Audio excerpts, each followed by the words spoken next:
దేవుని నామానికి మహిమ కలుగును గాక. మన ప్రభువును రక్షకుడైన యేసుక్రీస్తు నామమున శుభములు. దేవుడు ఇంకా బహుగా మిమ్మల్ని దీవించును గాక. అందరికీ నూతన సంవత్సర శుభాకాంక్షలు అండి. దేవుడు ఈ సంవత్సరం అంతా కూడా మిమ్మల్ని ఆయుర ఆరోగ్యాలతో దీవించును గాక. ఆమేన్. ఈ నూతన సంవత్సరం కొరకు దేవుడు ఈ వాక్యాన్ని వింటున్న ఆదరణ గడియ అనేటువంటి వాక్యాన్ని వింటున్న మీ అందరికీ దేవుడు ఇస్తున్న ఒక చిన్న వాగ్దానం.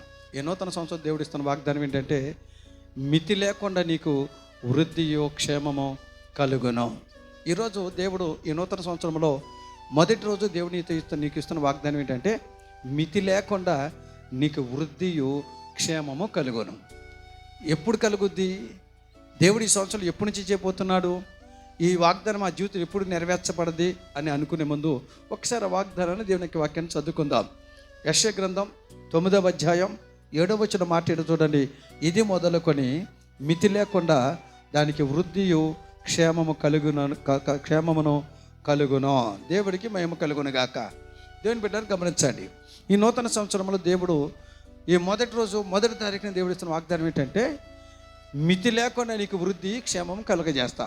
ఎప్పటి నుంచి అంటే, ఇది మొదలుకొని ఈ రోజు నుంచే నేను అన్ని విషయాలు వృద్ధి పొందింపజేయబోతున్నా, అన్ని విషయాలు నీకు క్షేమము కలగజేయబోతున్నా అని దేవుడు మాటిస్తున్నాడు.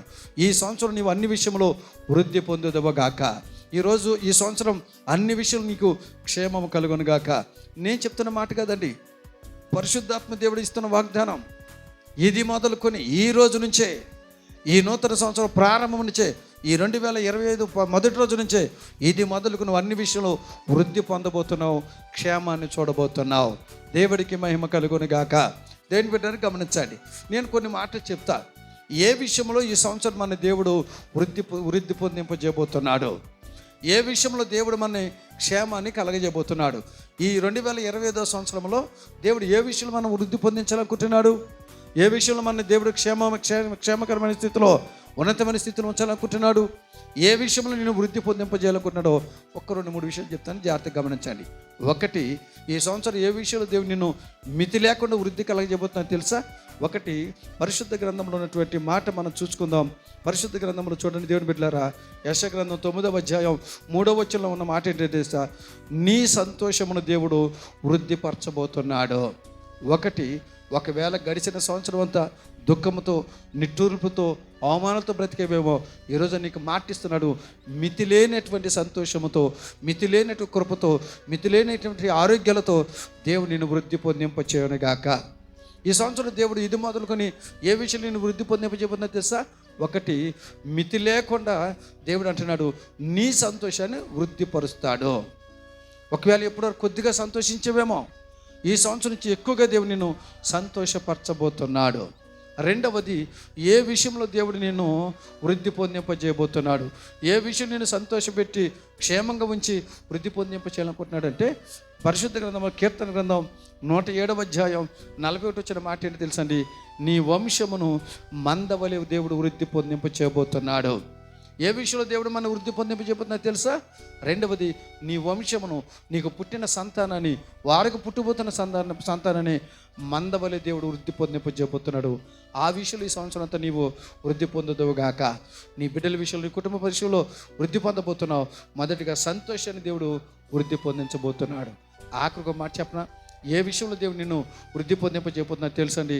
పరిశుద్ధ గ్రంథంలో లూకా రాసిన సువార్త 17వ అధ్యాయం 5వ వచనం మాట ఏంటి తెలుసండి? మీ విశ్వాసమును దేవుడు వృద్ధి పొందింపజేయబోతున్నాడు.